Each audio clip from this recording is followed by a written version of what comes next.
Got questions? O'Reilly Auto Parts has answers. Need a pro you can trust? We've got that too. No matter what you need, our professional parts people have the training and expertise to help you do things right.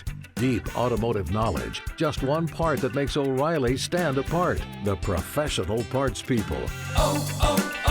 O'Reilly Auto Parts.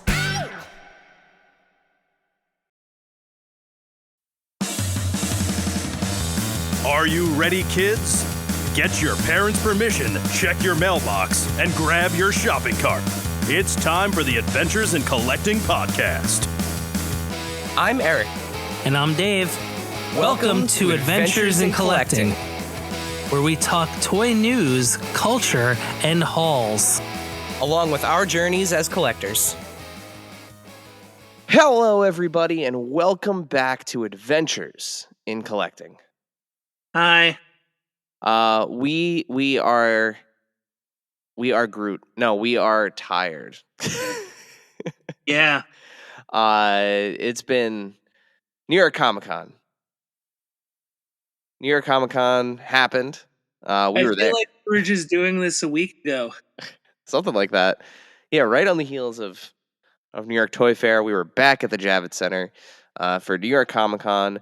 And much like we've done for Comic-Cons past, toy events past, we have some fun interviews, multiple. Yeah, we have fun interviews for you guys to hear. We have fun. One is a bunch of familiar. Well, actually, I think to you guys, they should all be familiar voices. We have the Marvel Legends team, Dan, Ryan. You should be listening to familiar faces, all of you.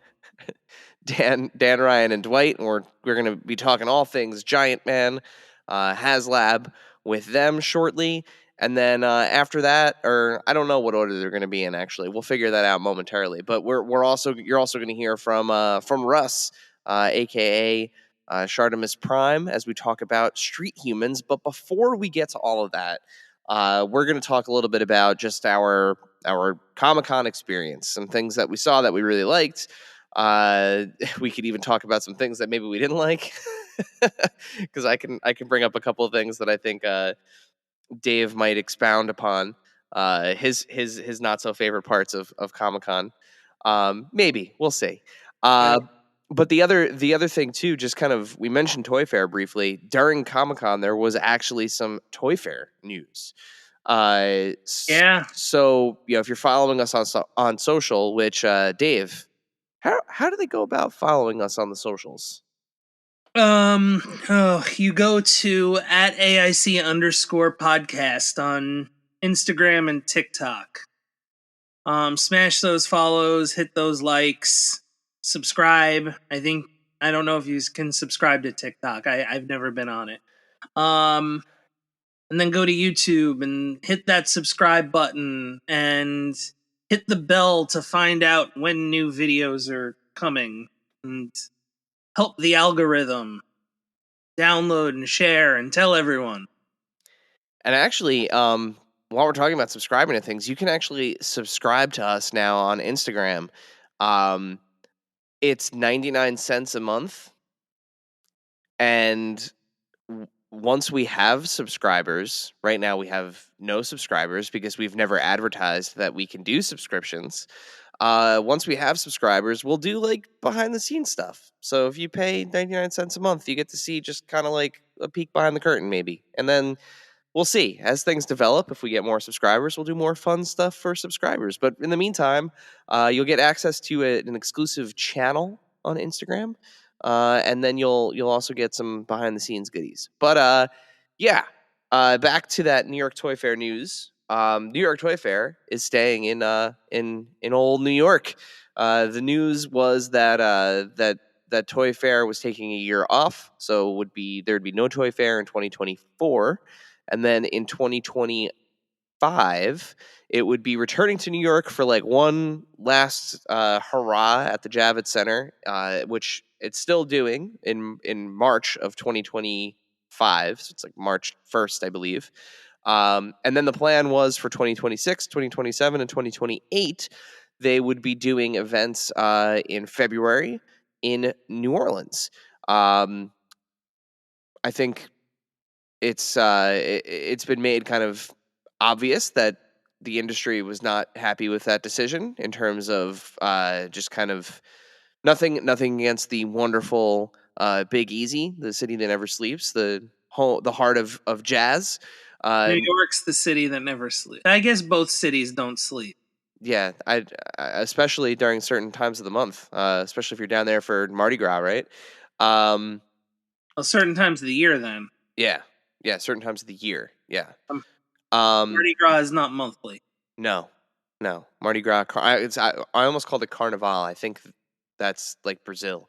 But yeah, so it's a little bit difficult to travel to. The weather can be a little more, not that it's not unpredictable in New York, but the weather can be a little more violent, one would say, in that part of the country. And again, and just in terms of travel, it's difficult for the international folks to fly into very easily. Whereas, of course, New York City is a hub. So the New Orleans experiment has come to a very, very abrupt end. And we are looking at a return to the old ways, as it were, in 2026. New York Toy Fair will be back in New York, and it will be February 15th, from my understanding. So, if you want to read more about it, you can go to thetoybook.com and read the article all about it. They have the scoop, but yeah. So long story short, uh, New York Toy Fair staying in New York, going back to February. So we're not going to have this weirdness of having two very massive toy centric events within within 2 weeks of each other. Yeah, I feel like many bodies were not ready for that. no, and I mean you could honestly like. So first of all, general reaction to New York Comic Con. Dave, you did not get to go last year. You were on the bench with a broken leg, with a broken freaking leg. Uh, so I did I did 3 days of Comic Con last year by my lonesome. And boy, it was like I would say 30 to 40% more empty last year than it was this year. It was crowded. Thank goodness I did not have to have to do it this year alone. I probably would have quit uh, by Friday. Um, yeah, it was packed. It was back to being the way that kind of like I guess I remember Comic Con being. I feel like it was Going my way back. first one in like almost a decade. Yeah. Um, Well, also too, this was only your second time. Toy Fair doesn't take up as much of the Javits Center as Comic Con does. Um, it's a little more enclosed, I guess you could say. So you got to experience for the first time the new wing of the Javits Center and all of that kind of expanded area, yeah. which was, I'm sure, a lot of fun for you. Once I knew that it was there, it was fine, but I didn't know it existed. But yeah, so you could tell though, just by talking to some of the folks that that we saw literally 2 weeks ago, they were tired. I know some of the companies actually, it was more cost efficient for them to just put their employees up in New York in the entire interim instead of having to do the flights back and forth. And they were able to get, I guess, better rates on hotels, for a little bit of a longer stay. So some of them like were on like day 20 of being in New York, which is just, it's crazy to think about it. So I think it put a lot of people in a bind, made a lot of companies make decisions that maybe they didn't want to make, just in terms of like not being able to come out for both events, not being able to, in terms of their large. If you've never been to something like Comic Con, you could check out again on our social media. It should be up at this point, but we took a lot of footage from around the show floor just to kind of give A lot people of an photos, idea. a lot of videos. Um, I've done a half marathon and I've never been this tired. So yeah, but there's a lot of things that these companies build incredibly large booths, especially the folks at like at Bondi. They had 10 booths this year. They had like a 1-to-1 scale cat bus at this that that you could take photos with and walk through, and then they had these larger than life inflatable or assembled um diorama pieces of like they had like a giant Luffy, they had a giant Goku, Orange Piccolo, uh, a giant monster from Naruto, Godzilla. There's so many crazy things, and they need to be able to store those things in places and ship them carefully. So putting them back to back like that is it's kind of rough, but all in all, it was a fun show. Let's talk about some of the things that we really enjoyed. Dave, do you want to start with something? I can start. We saw my new favorite TV show live in person. Um, with like, I think I watched the first episode of the season. We basically saw the whole episode. Just kind of cut up into pieces. Just if you haven't seen it yet. Yeah, no, I haven't watched yet. But and then we saw Well, what show is that? You gonna say kaiju which battles and all that stuff. It is Ultraman Blazar. Blazar. That was my And- impersonation of the narrator. Yeah.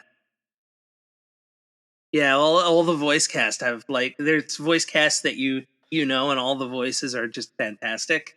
And it's fun. I watched the first episode before the airing of this, um, which was the day after we saw the panel, and we definitely saw like the whole episode just kind of chopped up in pieces. Which, So I'm by the looking forward way, to see more of it. It's the episodes are half hour. they're on all YouTube. available on YouTube. Yeah.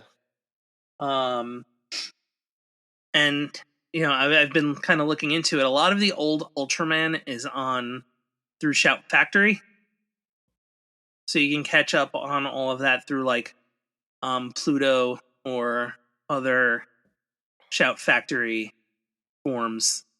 I think their website has a thing too where you can watch stuff. But that was pretty great. After that panel was a lot of fun. It was very cool. I told Eric after it was over, I was like, everything is wrestling. Ultraman dropped the power bomb. It was pretty Yeah, solid. there was a sit out power bomb, which I wasn't expecting to see Ultraman do a sit out power bomb on a kaiju. Yeah, that was really cool. It reminds me it almost reminded me of well, I mean, if you've ever seen the show or you've seen Super Sentai or you've seen Kamen Rider or you've seen, Power Rangers, Fast Rider, any of yeah, them. Yeah. you kind of know that like guy in a suit versus another guy in a suit sort of thing. Like they're fighting around like a model of a city. We found out from our friends at Bondi who were very involved in the in the panel as it's Bondi has the master license, of course, for Ultraman. That some of those suits were screen used. I mean, they're the ones that they actually use in the show. Mhm. So you're effectively seeing the choreography and like how they film these fight sequences just without the model city around them. So seeing how well or in some cases how encumbered some of the suits are, and the fact that they're able to do kind of what they do is really cool. And it made me kind of think of like they have those like touring stunt shows, right? Like the Marvel stunt show that was touring a few years ago, or going back to like the days of like Six Flags Great Adventure, the Batman stunt show, like that kind of stuff. Or Mortal Kombat Live. Yeah, jeez. This is very akin to watching something like that, just with better choreography. Because I mean, this is the stuff that they're doing on on the TV show. And there's commercials for like Japanese commercials in the show for like Ultraman conventions and stuff like that, which that's awesome. Look rad, and it looks like they kind of expound on what we saw at the panel. Yeah, I should say. I'm tired. I may use the wrong words today for sentences. I would love to see something like that live, like a full thing. I may with, like, get the wrong effects and everything. adjectives. That's fine. We'll We'll make it work, Dave. We'll make it work. Yeah, but I also enjoyed that panel. Something else that I really enjoyed. We got invited to two very really really cool experiences at Comic-Con that were both off site. So on Friday evening, we got invited to the Goosebumps launch party, the new Disney Plus series, which I have not had a chance to watch yet. I'm very excited. I love Goosebumps, um, with Justin Long, and there's a bunch of other people in it too. Um, we got invited to the launch party for that. Was really just a really cool experience. It was at the Chelsea factory, very very close by to the Javits Center. They did a really really great job on kind of the theming throughout. We got to see the screen used Slappy prop. They had some some scares built into the experience. They had one of which got me really well. And also just great food, and overall we got to hear from the president of Disney Plus, or excuse me, president of Disney Television. um it was a really cool kind of experience to be part of something, be invited, to attend something that was so meaningful to me and kind of my development as both a reader and just that really kind of scratched that horror itch for me. And then we got invited to so this year, November 3rd is Godzilla Day every year. And it's the 69th anniversary of the original Godzilla. And of course, I'm sorry, not Shin Godzilla. Godzilla -1 is coming to theaters in December. Kind of looks like a reboot from Toho. Toho invited us out to a special screening at the Japan Society in New York City of one of their archival grade prints of the 1954 Godzilla. It was in glorious 4x3 grain, grainy cigarette burns, all the good stuff on one of those original prints. Really really cool experience. Got to meet people from the Japan Society, people from Toho directly. Of course, again, shouts to our friends at Bandai who were heavily involved in the event as well. They had the Tamashii Nations New York exclusive SH Monster Arts Godzilla on display there. They had everyone got to go home with some Godzilla themed nano blocks. Just a really really cool Really experience. cool poster for Oh, that's right. Yeah, the -1 for the poster. new movie. Yeah, they made a one sheet poster, or one sheet size poster specifically for those who were in attendance. And it's a gorgeous like watercolor looking art print.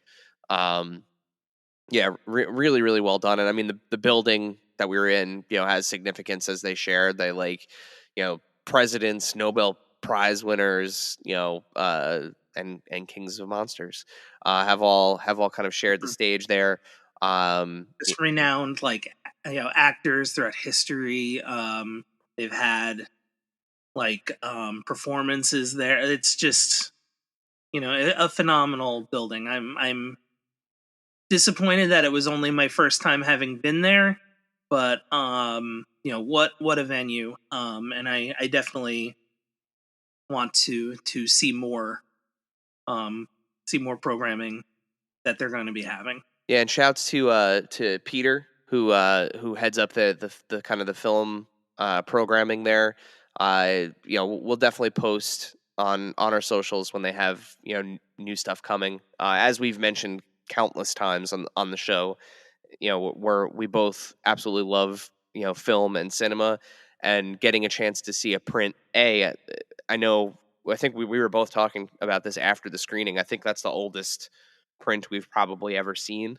Um, and we've gone out of our way to see some some crazy 35 millimeter and other types of prints over the years. Mm-hmm. But yeah, seeing that, such an iconic film, literally like the seminal film in Toho's library, getting to see an original print of it, from Toho's archive it was wild. So those were two massive highlights for me. So let's get a little bit just into like some of the toy stuff, and we'll make this part quick. Before I know everyone wants to hear the interviews. That's why you're here. Aside from just kind of the experiential things at Comic-Con, Dave, was there any toy thing, any collectible thing specifically that you saw that really kind of jumped out at you?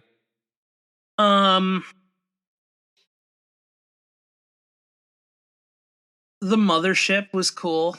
And seeing the two things that I saw like that were kind of, you have to see them to really get into to really get to kind of take in what they are.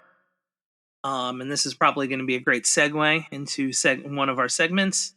Of course, the Cobra mothership, the Super 7 crowdfunded project that's going on there with them now. There's a bit of a Hasbro tie-in with of course, the license, but also the O-ring figures. And I believe if you go to YouTube, you can see that panel. The whole panel. The whole panel. You could see previous guests. You could see Emily from Hasbro and, of course, Brian from Super 7. And then Giant Man, which is another one of... Before you get into Giant Man, because you are absolutely right, we are going to use that as a segue to the Marvel team. There's just one thing I wanted to say about the mothership. We've been seeing a lot of... First of all, thank you to everybody who has watched already the panel video on YouTube. Really appreciate it. It was something that I noticed when we kind of set up that no one was set up to record, and everyone needs to see, especially G.I. Joe fans. I know, how important this content is to the community. So we wanted to make sure we got it out there.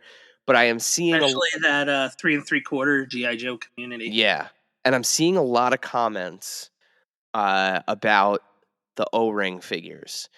Now, while they said in the video on the panel that there are no future plans at the moment for O-ring figures, and again, this is pure just like adventures in collecting perspective. We have no additional knowledge, no access to anything, that we're not being transparent about. This is the pure reading between the lines of statements that were publicly made. Exactly. If you are a 3 3/4 O-ring collector, and you want to see additional O-ring figures in the future, if this project doesn't fund, that probably doesn't look good for your prospects in the future. The future is in your hands. Quite literally. Yeah. If you want those O-ring figures and the community is loud enough and this project funds, I think kind of, again, reading between the lines, this is the kind of litmus test of how hungry is the O-ring community. Now, do not take this as us again telling you like, if you want O-ring, yes, you have to back this. That's not what this is at all. But this is just kind of additional context, right? Like, there's... So this is the case for anything. We always talk about you vote with your wallet, right? Like, yes. If you want a film series to continue, if you want to show, a sports team, whether or not you appreciate what they're doing, if you want to show a toy company that you appreciate what they're doing, or what have you. Doesn't always have to be like the negative, I'm going to vote with my wallet and not buy any of this. You can also vote with your wallet in a positive way and say, like, this is something that I want to support and want to see more of. This is, there are numerous crowdfunded projects that are out there that you can do that with, and that, hey, it's going to say like, hey, maybe, by this succeeding, we want more of this, or by it not succeeding, we don't want more of this. But ultimately, if there is more of it, it's because there was a bunch of people that wanted it. If it doesn't, it's because there were a bunch of people that didn't want it. but ultimately this, the decision for this to be a thing that goes on is up to the community. Yeah, and I think we can leave it at that. I think that's a perfect way to kind of put a bow on it. But go ahead, check out the panel. Not right now. Listen to this episode first, then go do it. But check out the G.I. Joe panel. With that in mind, the mothership is what, $495. It's got a bunch of unlockable tiers. It needs 4,000 backers in order to Got an early bird. It has an early bird. So yeah, check out the panel. It'll give you all the information. And now we can move over to Giant Man, Dave.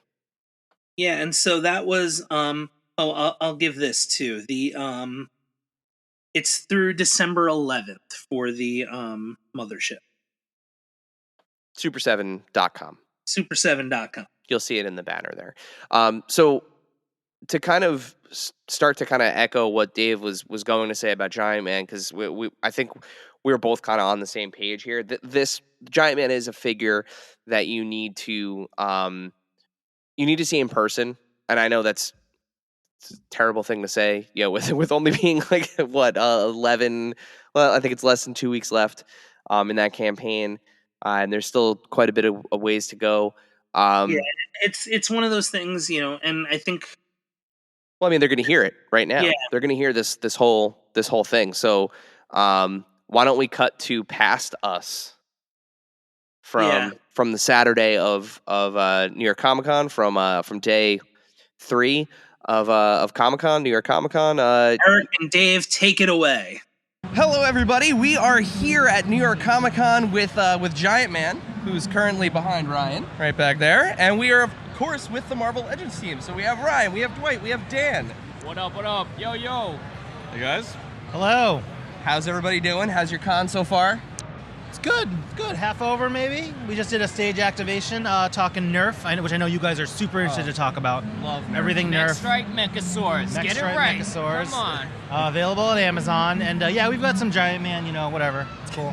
No, whatever. No. This is why we're here, right? We're here for Giant Man. Look at this guy. So tell us what we're looking at here. What's this configuration of Giant Man? So we actually just updated this in case anyone was by earlier today, but we have a slightly different stand that will allow for a new pose. So Dwight put him in a nice kind of action pose, and I brought a bunch of Ultrons from the office. So we have kind of the Avengers versus the Ultron army here a little bit. Things only Ryan can say. I brought a bunch of Ultrons from the office. The office, that's right. Only Ryan could do that, honestly. And when I bring stuff, I bring them with all the accessories and all the pieces, and I'm very organized, because can't lose anything. No. I mean, the fact that they're not on cards sitting in there is surprising. Yeah, I left the trading cards at the office, brought the figures with me. Well, it's great to finally see him in person. We were fortunate enough to have the case off before, yesterday actually for Friday the 13th, so we got to see the head swap process. It's been a while now since we've spoken, about the launch of this. So what are some of the kind of new things, the new kind of like changes, new additions that have been made since the campaign has launched? I think the two biggest things that were updates throughout the campaign were the eyes. When we found out that we were going to be able to swap the plates the way we do, it allowed us to also swap the eyes, which allowed us to add that addition of different looks. So he's going to be looking straight, he'll be looking down, he'll be looking to the side, and you can intermix any of those eyes with any of the standard heads or the zombie head if that one gets activated as well. Along with that, the one thing that we've done very recently, I need you to get louder, but that's not in the case, is we've adjusted the back of his neck. When I've been playing with the gray model for the last couple of weeks, I realized that when he's in his lower crouching poses, which you can do with this figure, which is awesome, he can't look up enough. So we were making a notch in the back of his neck, kind of like the Renew Your Vows Spider-Man, so that Giant Man will be able to tilt his head up for a little bit more if I want to look up at Galactus, or if I want to be crouching and looking more forward, he'll be able to do that better now. Yeah, that's really cool. And we're seeing now, too, the white and the black antenna on him. Yeah. That was something that we were looking at early, and then the fans actually brought it back to our attention as well. And we were like, yeah, that's something that we want to get in there. So we were able to, run some numbers and get that in there, and make sure that we were able to give you guys as many options as possible. Because if we're asking you guys to come to the table and drop $200, which is, we think, a deal when you consider like Galactus was $400, but with that, we still know, let's give you guys as much fun as you guys can have out of the box. And the extra eyes, the extra antenna, the swappable plates, we thought was a really fun way to give you the opportunity to pose them out however you'd want on your shelf. Or if you want to actually get on the floor and play with them, you can do a lot more awesome stuff with them. I think that speaks to the team's focus on making the best Giant Man experience possible, whether it's the eyes, the antenna, the articulation. A lot of discussion has been about other figures, but we're really focusing on a $200 Ultimate Giant Man experience, and we've had some other interviews, and we've shared where it's like, yeah, those other figures, guys, those can come out on their own at another time. It's either you buy them now or you buy them later, and so in this case it'll be later, but that allows us to keep it at $200 and 10,000 minimum backers. And you can even make the argument, right? Like, if this thing is popular enough and people get it, it shows the emphasis that you need to put on some of those additional characters to support this one. That's right, and if this one is successful, we could go back and do some more classic comic Avengers characters that aren't even in the pipeline right now, because there are some that are in the works. We're very eager to show them once Giant Man, is successful, we hope. So what you guys don't realize is this interview is actually broadcasting over the loudspeakers. They're cheering for Ryan. They're really, really excited for Giant Man. Yeah, that's Giant it. Man reception. So speaking of large reactions, right? We have Giant Man behind us, but a lot of comparisons have been made to the previous Giant Man, the Toy Biz one. Thought this might be a good opportunity because something else you might have from the office is something you could show us This is what Dwight brought. Yeah, just to really show the sense of size and scale. I'll get out of the way. Dwight, hop in here. But back in the day, Toy Biz made this amazing Giant Man figure part of their Walmart wave, which was like 10 figures, I think, to complete, which was a lot, and it was very hard for people to find. And when we were looking at the new one, we wanted to look back at the past because it's always good to learn from your history. And we kind of it's a really good figure. So how are we going to update this new one to be, better fitted for the current collection? And when we now have 26-inch Sentinels and 32-inch Galacti, we needed to make sure to have a Giant Man that paid homage and respect to the origins and these classic costumes, but was more in scale with those other giant baddies that you now have. So this is a nice comparison. I don't actually know exactly how tall the Toy Biz one is. I want to think it's around 13 inches or so. Yeah. But it's a quality piece from the past, and if that's what you have in your collection, it's a wonderful. Cool thing about Giant Man is with him being a growing character, you can display him at many different heights. So if you're lucky enough to have this figure, good on you. But if you don't, you have the opportunity now to jump into this new campaign and add a brand new one for everybody to add to the collection. In fact, a giant. Yes. Yeah. Yes, more giant. Because you can see here in the case, and I don't know if you can, but we'll take a picture later. You see Hulk compared to Giant Man, as opposed to Hulk, who is a very large character. You have Giant Man, who is towering over Hulk. Yeah. And, as this campaign starts to kind of come towards that end date, what's one thing from each of you guys? What's one thing that you want to make sure people realize about this Giant Man? Like, either your favorite part, the thing that you think the most attention got put into, the thing that makes you the happiest about this figure? For me, the new addition of the eyes, being the clear eyes so that we're not painting highlights anymore on this size figure. They're actually going to be a clear plastic eye with deco on the backside, so it'll catch natural highlights to be able to look like it looks like it's alive, which is something we've never been able to accomplish or deliver on the normal 6-inch scale. So the eyes and the swapping ability for them is probably my favorite piece of this campaign. Clear eyes. Please say what blind milk. Say it. Is it blind hearts or what is that? Full hearts. Can't lose, baby. Oh my god, I knew it, but all right. For me, it's to be honest with you, it's probably that $199 price point. I think for us, we know everybody's going through a lot. Such a marketer. We know a lot of people are going through a lot right now, and it was really important to us to have that goal of trying to get a HasLab at $199, and we think it's a very fair and awesome, not more than fair, like this. If this doesn't get backed, I'm literally gonna cry. Maybe I might actually cry. So go for it. Remember, tears, not tears. Oh, true. Yeah, we were originally going to make it a no-tier campaign, but then we kind of went back and added some extra heads. But yeah, I mean, I'll also lean into the marketing a little bit. But it's like, guys, those other figures, again, I want to say this multiple times to every interview. Yes, we know Wasp. Yes, we know a regular-sized, Hank in this type of costume are obvious kind of requirements for that classic Avengers team, and we also agree. It just will not be part of this HasLab, but they are, very likely to come out. You just don't have to get them now, and you don't have to pay. Very likely. $250 now. Dan, and we all know the times are tough. There's a lot of awesome collector product out there. We're coming off of the Dragonfly and the Ghost. Like, yeah, we get it. Those are big price tags, and so if you can just pay $200 for Giant Man now and get those other ones in the future, isn't that a good thing? It's like, I'll take a hamburger today. Yeah. I'll pay you tomorrow for a hamburger today. That's the... Very likely we'll see a Wasp character at some point.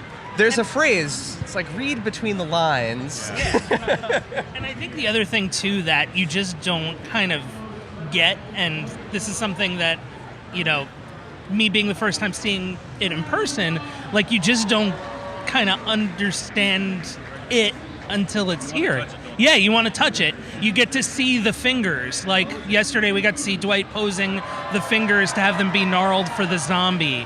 You get to see really the shading on it and everything. Like the light coming from underneath really shows kind of what you can do with this figure once you have it. The thing that jumped out to me immediately with this, and I gotta say, like, kudos to you guys. When you get up close to this thing, and I I've seen a ton of pictures of this, so far. I've seen, like, even the pictures that are posted on Hasbro Pulse. This detail does not come across in any of them. The suit looks like the mesh material, like that, like your gym shorts are made out of. Like, you could see the little, like, holes and the little, like, patterning to it. The detailing in the suspenders. Yeah, like, there is so much on this thing that, like, when you see it in person, you're gonna...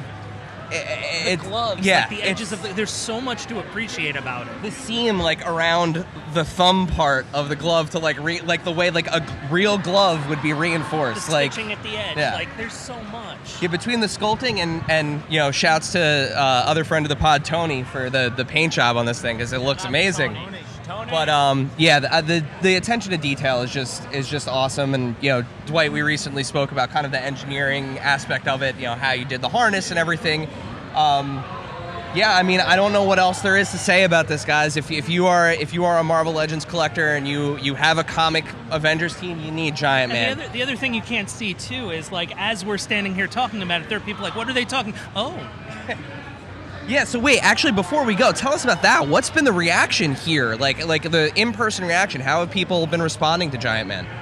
I mean, it's been in the 99 percentile of loving what they're seeing. The only thing that I've heard, and I don't know about these gentlemen, the only thing that I've heard is some people are saying, "Oh, well, I wish it was a slightly different size," and that's fine. He's a growable character. He could be anywhere from 13 inches to 24 inches to 6 feet tall. I mean, there is no right or wrong answer here, people. This is just the scale that we thought worked best with our other giant baddies. But everybody, like literally everybody, has loved seeing this thing in person. And a lot of the things that you just remarked upon are what they've been saying. It's like, and I think that's the problem with the world we live in right now. We live so much in our phones and our laptops. It's really hard to understand and appreciate how big and impressive and how much love went into something of this size until you can actually see it, which is, I don't have a fix for it yet, but I'm definitely going to be spending some months thinking about how we go about doing these things as we go forward, because, being able to see this thing has made such, a positive, mark on everybody that's come by. I just, we need to figure out a way to have that as an opportunity more often, because looking at this on your phone, it's like, oh, that's great, it's an action figure. It's like it's the same scale as every other figure I look at, but then coming to the show, it's not. Yeah. The other comment that I've heard is they don't want to back it until it's fully funded. And I just really want to clarify that, like, we will not charge your credit card if you back it early. Like, it doesn't charge until after it is fully funded. And just really wanted to clarify that, because I've met a couple of people who are like, oh, we thought it's going to be charged immediately after I back it. And just wanted to clarify that. Yeah, I mean, I procrastinate too a lot of things, but there's really no benefit in doing that here. And we're kind of trying to rise above the temptation to change the campaign and throw things in at the last second, because that's kind of not really sustainable in the long term. And that's why we were very upfront with the tiers from the beginning. We said this is what we fully revealed everything. Dwight and team are making these minor additions that just make what you've seen better. But in terms of what the campaign entails, we think at $200 it's a good value for you. If you guys want to back this thing, back this thing. Well, let me rephrase that. If you like the work that the team does, back the thing now, because I'm getting older and I don't know how much my heart can take the stress of these campaigns, because I love the product. I hate these campaigns because they are so stressful when the team pours their love and soul into these things, and people say, I'll back it if it funds, because I want it, but it's just like, it just means I'm going to be stressing more. And at this age, look at this gray, people. This is your fault. All this gray is you not backing these things, stressing me out, man. So, if you guys want me gone, shorter than later, then keep doing it. You're doing a great job. But, if you guys want some more of this stuff, and I want to give you guys more of this stuff, then, make my life a little bit easier. If you have the funds. If you don't have the funds, I get it. It's not for everybody. Guys, I annoy him every day. Don't worry. I shoot Nerf darts at him all the time now. He almost assassinated me earlier on the stage. Yeah. Oh, man, we forgot to talk about Nerf. Maybe next time. Maybe next time? Okay. Maybe next time. Guys, back Giant Man. Ready? Let's all on three. 1, 2, 3. Back Giant Man. When do we have to back it till? October 23rd, 11:59 p.m. Eastern Standard Time. So at least just set an alarm, set a reminder for yourself on the 23rd just to go take another look at the webpage, at minimum, and then that FOMO. Let's not keep it that. Let's not do it. We just were talking. Come on. Good Lord, man. Be kind to his heart. Good Lord, man. Okay. And what webpage is that? That's HasbroPulse.com. Thank you, Eric. Go to HasbroPulse.com. Hey, that's what we're here to do. We're here to help. So thank you, Dave. Sorry, I meant Dave. It's all right. It's all staying in. Staying in. That's happened my entire life. We're doing it live. We're doing it live. From now on, it'll be Derek. Yeah. we combined. Yeah. That's it. Combined, we're sentient.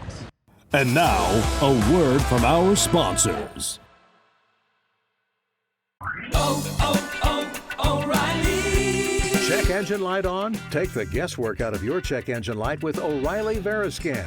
It's free and provides a report with solutions based on over 650 million vehicle scans verified by ASE certified master technicians. And if you need help, we can recommend a shop for you. Ask for O'Reilly Veriscan today. O'Reilly Auto Parts.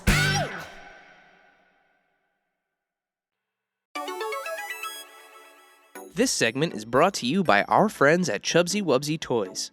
A traditional mom-and-pop toy store in Little Falls, New Jersey, Chubsy Wubsy Toys brings you the best new toys from the brands you love without the hassle of pounding the pavement searching for them at larger retail stores. Visit them in person at their brand new home at 101 Newark Pompton Turnpike, Suite 1 in Little Falls, New Jersey, or online at chubsywubsy.com. That's CHUBZYWUBZZY.com. And tell them Adventures in Collecting sent you. Starting on October 10th, 2023 through the end of the month, CGC is celebrating the greatest grade with the greatest deals, including $10 modern CGC comics pressing, $10 off grading for CGC video games and CGC home video, $10 off the official CGC Guide to Grading Comics hardcover book, and fantastic social giveaways. Whether you're passionate about comic books, TCGs, sports cards, video games, or home video, CGC 1010 Day is for you. Get started today at cgcgrading.com. That's cgcgrading.com. Face it, shaker bottles suck. Your shakes always come out clumpy and they're a pain to clean. You're right, Dave. That's why I decided to ditch my shaker bottle for good and get myself a BlendJet 2 portable blender. It makes perfectly blended shakes in just 20 seconds. BlendJet 2 is portable, so you can blend up a smoothie at work, a protein shake at the gym, or even a margarita on the beach. It's small enough to fit in a cup holder, but powerful enough to blast through tough ingredients like ice and frozen fruit with ease. BlendJet 2 is whisper quiet, so you can make your morning smoothie without waking up the whole house. It lasts for over 15 blends and recharges quickly via USB-C. Best of all, BlendJet 2 cleans itself. Just blend water with a drop of soap and you're good to go. With an array of colors, patterns, or even Disney-inspired designs to choose from, show off your personality while you're blending up something delicious on the go. What are you waiting for? Go to blendjet.com and grab yours today. And be sure to use the promo code AICPOD12 to get 12% off your order and free 2-day shipping. No other portable blender on the market comes close to the quality, power, and innovation of the BlendJet 2. They guarantee you'll love it or your money back. Blend anytime, anywhere with the BlendJet 2 portable blender. Go to blendjet.com and use the code AICPOD12 to get 12% off your order and free 2-day shipping. Shop today to get the best deal ever. And now, back to the show. See, I said you would hear everything that that we were about to say. So that way we didn't repeat ourselves. But I think everything that was said there was what needed to be said, right? Yeah, it's, and what we said beforehand when speaking of the mothership and of this project, Giant Man, and anything that's out there. It's funny. This is not just a Comic-Con episode, but a very crowdfunded episode. It is. So, and there's a lot of these projects out there, and it's all on. It's ultimately like, is this for you? Mm-hmm. And if it is, and you can afford it, cool. If it's not, and you can't, also cool. But it's also that, if it doesn't continue, if there's no more WWE stages, or if there's no more Marvel Legends big vehicles, or what have you, that's why. So we talked about two toys, the Giant Man and the Mothership. Before we get into our second and last interview of this Comic-Con episode, one thing that I wanted to shout out that like really kind of sings to me from a toy perspective. One of my favorite things that NECA is doing right now are those Remco inspired glow in the dark Universal monsters. They're one of which was a New York Comic-Con exclusive, Phantom of the Opera. Was very happy to be able to come home with that. But they also showed off for the first time one of the coolest play sets from that kind of era of toys is the Monsterizer, and it's coming to that line. And it's just like what a way to put an exclamation point on an homage line. They still have to get Dracula out there. He was on display. Not sure if he's going to be a Target or the Target exclusive or another exclusive down the line somewhere. But they had him on display. He's ready to rip. So I'm very excited to add him to the collection too. And then of course the Monsterizer. We can't talk about NECA without talking about our buddy Blaine. Shout out to Blaine. Another, their other Comic-Con exclusive was another thing you can watch on YouTube. Yeah, absolutely. We have a little exclusive walkthrough, exclusive tour walkthrough with Blaine. This was a big event for him. The first Ultimate figure that he got to oversee, and design, creative direct, is the New York Comic-Con exclusive Ghostface. Very much so a nod, a wink and a nod to the Scream 6 film that happened in New York. The timing was just perfect, having it be a New York themed exclusive in New York around Halloween was just chef's kiss. There were so many people walking around in Ghostface costumes, coming up to their booth, which was very heavily influenced again by that exclusive and the design and everything. But the big thing is that it sold out before the end of the convention. They Gone by mid Saturday. Yeah, they could not keep the thing in stock to the point where they had stock allotted for each day, and they had to keep releasing more and more and more in order just to keep up with the volume of people that were coming through the booth. And by Saturday, like Dave said, midday, I think it was actually even earlier, they were gone. So huge congrats to Blaine. It's an awesome figure. Yeah, it's really cool. Once I get a chance to kind of decompress from everything, I'm going to open mine. I'm going to save the packaging because he signed it for me, which is awesome. But I'm going to open it up, take a bunch of pictures. It looks gorgeous. It's if you're familiar with the Ghostface figure the first time around, you kind of know what to expect. But it's got some really unique accessories in there. So just wanted to give a quick shout to past guest, friend of the pod. Blaine, congratulations, man. I know we told you it in person, but we're happy to shout it from the rooftops. It's so awesome to see his kind of development and career, and I think things only go up for him from here. So yeah.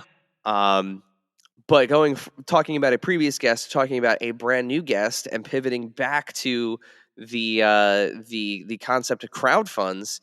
Dave, we got a chance to talk to a new friend. Yeah, we met Russ, who you may know as Shartimus Prime, from his toy reviews, and Russ and the great David Vonner are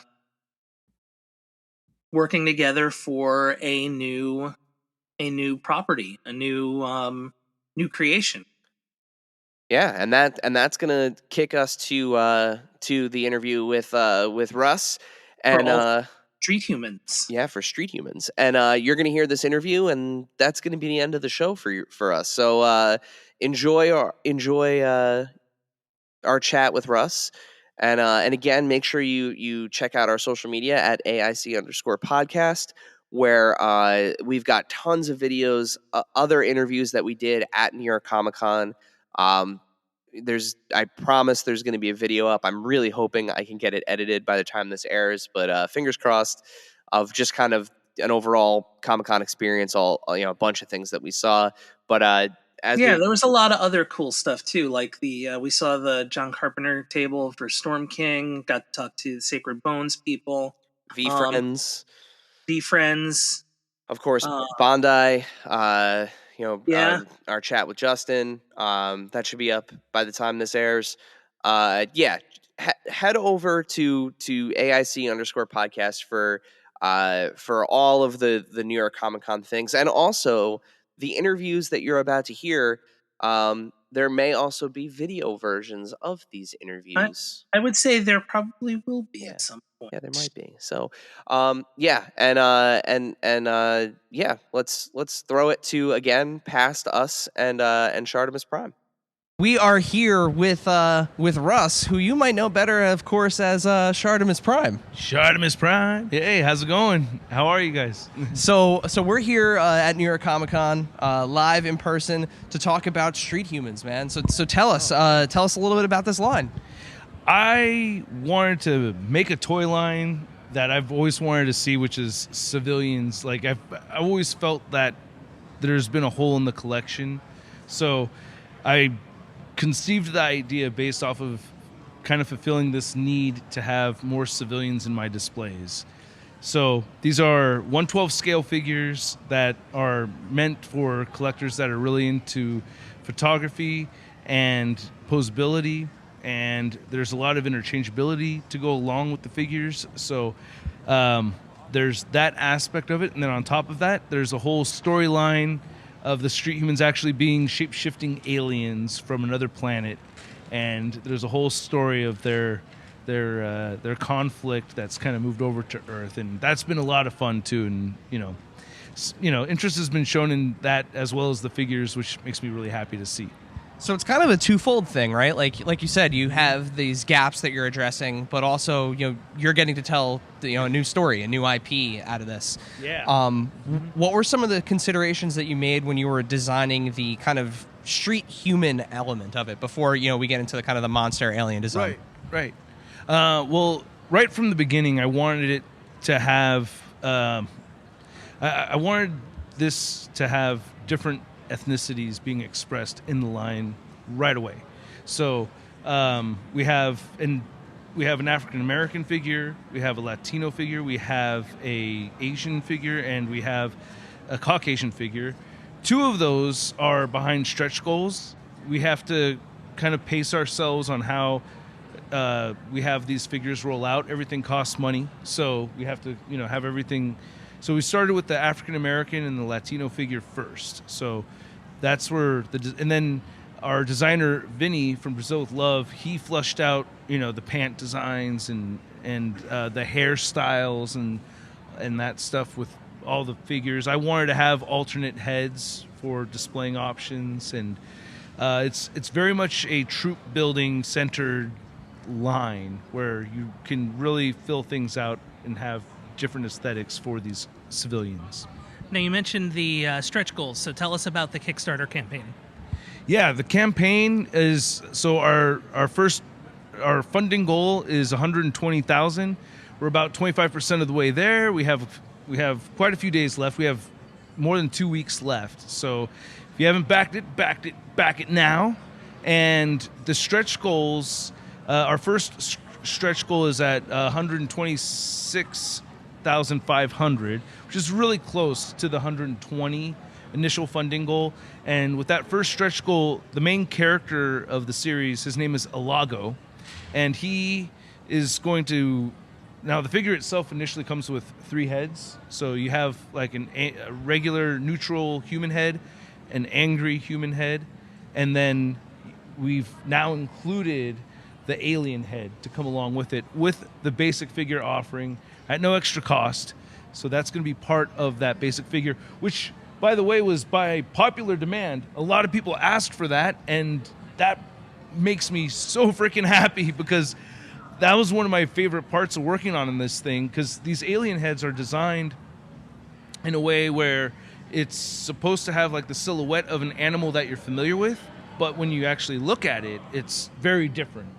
So while having a creative blast, putting them together, like, I feel like we could pass on that creative fun to the consumer. Just for fun, I put the Bat alien head, Alago alien head on a Han Solo figure just to see how it would look, and it looks awesome. It could fit into Star Wars if you want to do that with those. But within the lore itself, it's very cool to have, and people. So anyway, yeah, we have that stretch goal, and then the stretch goal for Alago means that he's going to come with a hoodie accessory, and then interchangeable arms. So I have a grayscale prototype with me right over here, and a feature that I really wanted to incorporate. Well, there's 4 different removable part features. So you have the removable hands, and then you have the removable head, right? That's kind of industry standard now, but what I wanted to bring to the table was something different over here, and the basic figures can pop off right at the waist. So you can pop them off at the waist. If you want the African American figure in your display to have the beige pants instead of the camel pants, you can make that happen if you want. If we get everything unlocked, you could switch to your desire. So I really like that. This also allows for a little bit more articulation on the figure, so it adds another joint down there at the waist. So we have 3 joints right there. But the other feature with the stretch goals that's really awesome is if you take the head off, I don't have them with me right now, but if you take the head off and then you can pop the arms off, and then essentially what you'll do is you take the sleeve piece for the hoodie, and then we have different sleeved sweater arms for the stretch goal for Alago, and then you could port in those sleeves, to match the hoodie. If you want to use the flesh arms, you can get that aesthetic as well. So you can have cut off. I mostly do the cut off shirt thing, not today, but it's A little chilly here in New York. it's a little bit colder in California. Not too bad though. Yeah, but no, but I love New York, by the way. That's not a jab. That's not a jab. But it's actually a really nice day out here. But you can have that look if you want cut off sleeves. So if you have 3 figures and you have those deluxe accessory packs, you can set that up now. And then from then on, each of the stretch goals are basically kind of following the same pattern of having a basic figure. So the next stretch goal after that is at, correct me if I'm wrong, I think it's my own Kickstarter, but 130K, you get the deluxe pack for Eon. So that'll come with, and on top of the hoodie, you have the hoodie down, hoodie up feature, and then you have 2 more human heads. A mohawk head and then a different hairstyle head. And that's the theme for each of the deluxe accessory packs for these figures. So basically the initial offering, 2 starter pack figures, and then you have the Alago accessory pack, and then we have the Eon accessory pack, which comes with 2 more heads, the mohawk, and then a different hairstyle, and then he'll come with a jersey instead. And then different arms for that jersey. Then the next stretch goal would be for Edel. He's the Asian character, and he'll have the same accessories. He'll come with an alien head. He'll come with the 2 human heads, the angry and neutral bald head. And then the deluxe pack for him is, and then actually, I'm sorry, after him is the Erus character, and that's the Caucasian one with the 2 heads, 2 sets of hands. I'm sorry, 3 heads, 2 sets of hands, because we've added that alien head in there now. And then after that, we have the deluxe pack for Edel, and then the deluxe pack for Erus. So with these figures, kind of going back to the purpose, right, and the usefulness of them, what's like the one selling point about these that you want to get out there? Like what's the thing that to you that is most important that you think resonates most with collectors, toy photographers? To be honest with you, if you haven't held it in hand, it's hard to say how fun this figure is. It's if you're an action figure collector that loves posability and that loves displaying, that fun factor is just through the roof with this figure. It's just so fun to pose around. I've been having a great time with it, and I think really the fun factor of this thing is through the roof. And that's like one thing that I feel like, while I'm pretty new to making toys, I've been talking about fun figures for 15 years on YouTube. I'm not going to you know what I mean? I have an idea of what's a fun figure and what's not a fun figure.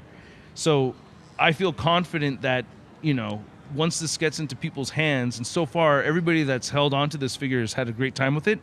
So it's an incredibly fun figure to have, and I think there's just endless possibilities with that fun factor if we hit these goals. And we also have other stretch goal ideas for like motorcycle helmet heads or bandanas, beanies, all kinds of different accessories that we can incorporate with this. So the fun factor is very strong with these.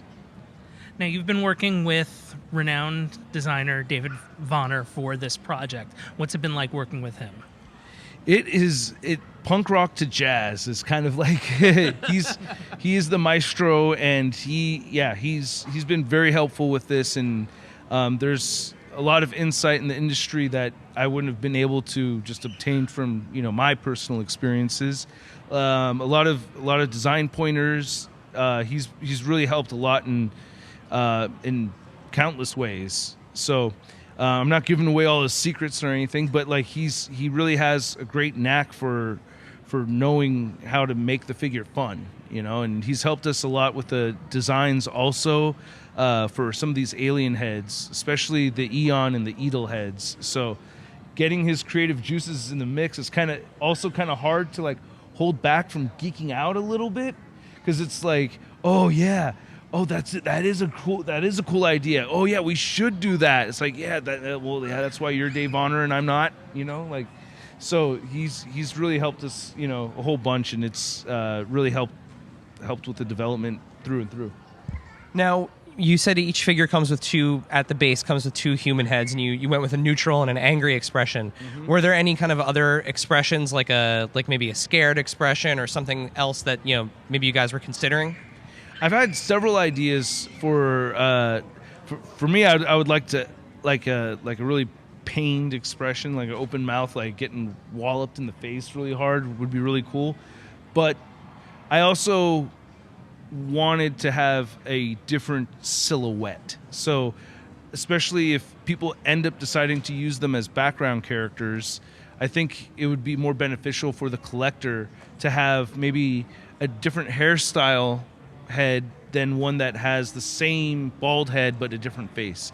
Maybe it may not come through so much in the background. So I really want a lot of variety in the collection. You know, I want to add some more stuff that could make things look more unique. Now, if successful, and we hope it is, so we'll say when it's successful. Yeah. Do you see kind of more accessory packs being the future as opposed to, or kind of in conjunction with adding more characters? Yeah, we already have plans for accessory packs for additional stretch goals beyond the deluxe packs. So being able to have that available and seeing where things go as far as popularity-wise, I'm definitely keeping my ear out there as far as what people want to see.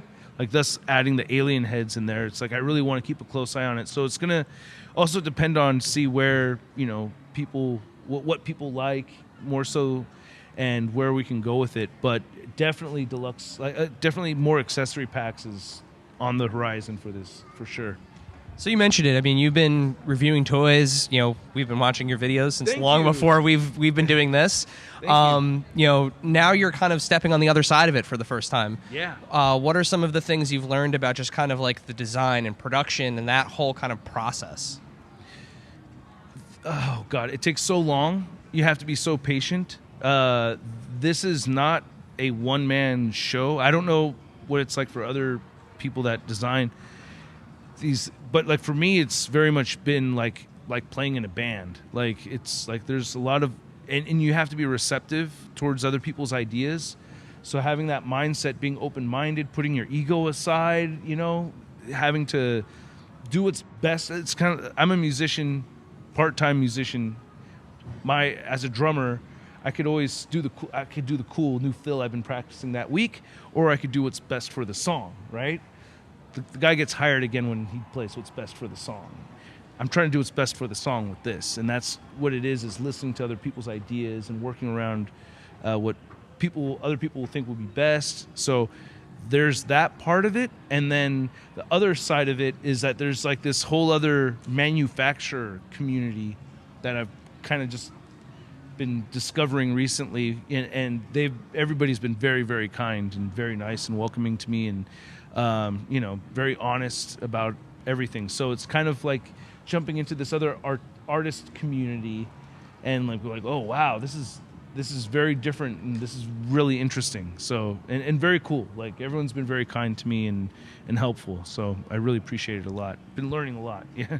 So has the process made you go back, like the countless toys you've reviewed over the years? Like, do you think about them a little bit differently now? Like, do you go back and think like, oh, wow, this kind of is like this? Because now I know, making it, this kind of goes into the decision. Like, has it made you kind of reshape how you think about that? Yes, but more with new stuff. Like hearing Dwight talk about the HasLab Giant Man, and then him talking about having all these different samples to look at and picking and choosing, and I'm like, I'm familiar with this.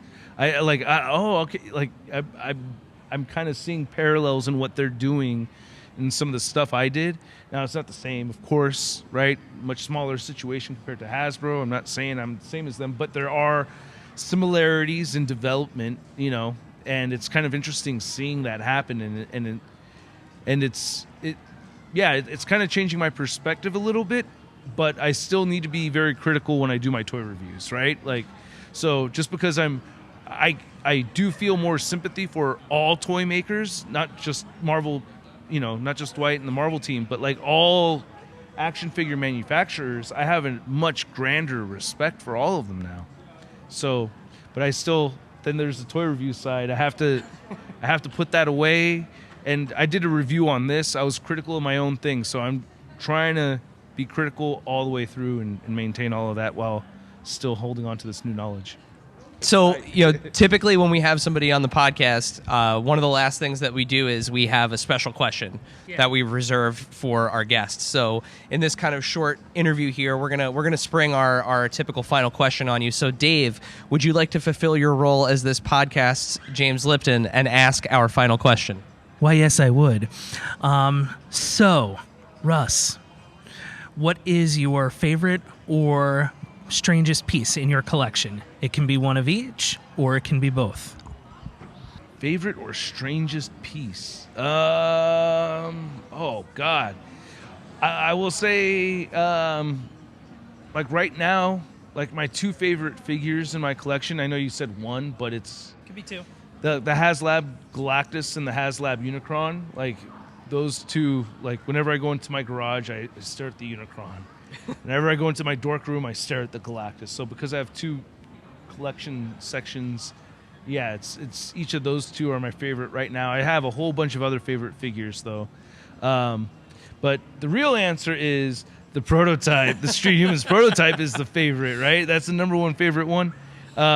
It's actually the figure I've been playing around with the most, like recently.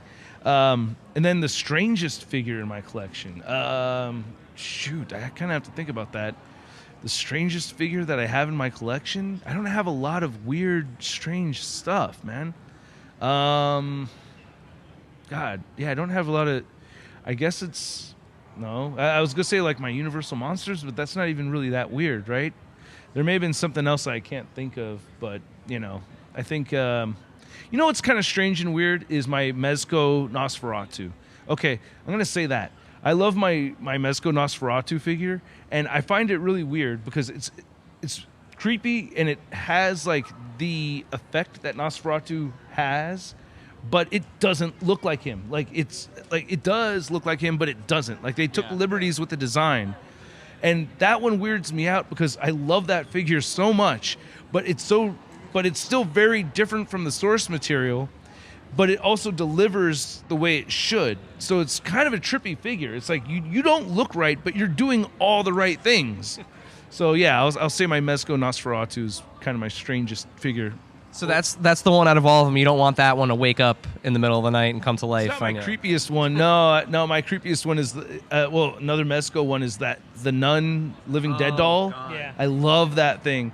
And then I had to churn her around in my office because my daughters freak out whenever they see her. But I love that thing because it's like the face, just those eyes and the muck around the eyes and everything. It's awesome. Thank you, Russ, so much. Yeah, thank you guys. Yeah, Eric, David, thank you. Thank you, dear listener, for hanging out with us today. Subscribe, rate, and review us wherever you listen, and then tell your friends to do it. Thanks also to Joe Azari, the golden voice behind our intro. Our music is Game Boy Horror by the Zombie Dandies.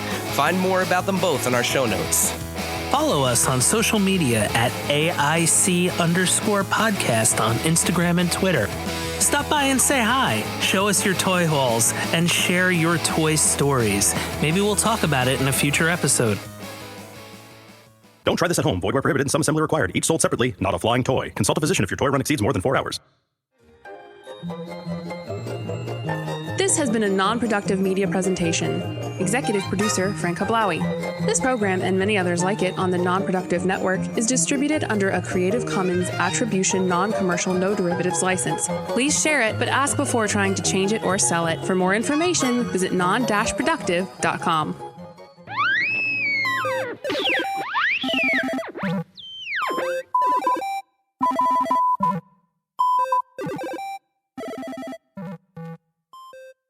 You've worked hard for what you have. Your money, your assets, your 401k, and home. Isn't it all worth protecting? Nearly 1 in 4 consumers have been a victim of identity theft.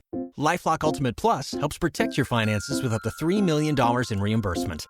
LifeLock alerts you to identity threats you might miss. And if your identity is stolen, your dedicated U.S.-based restoration specialist will work to fix it. Let LifeLock help protect what you've worked so hard for. Save 25% off your first year on LifeLock Ultimate Plus at LifeLock.com/aware. Terms apply.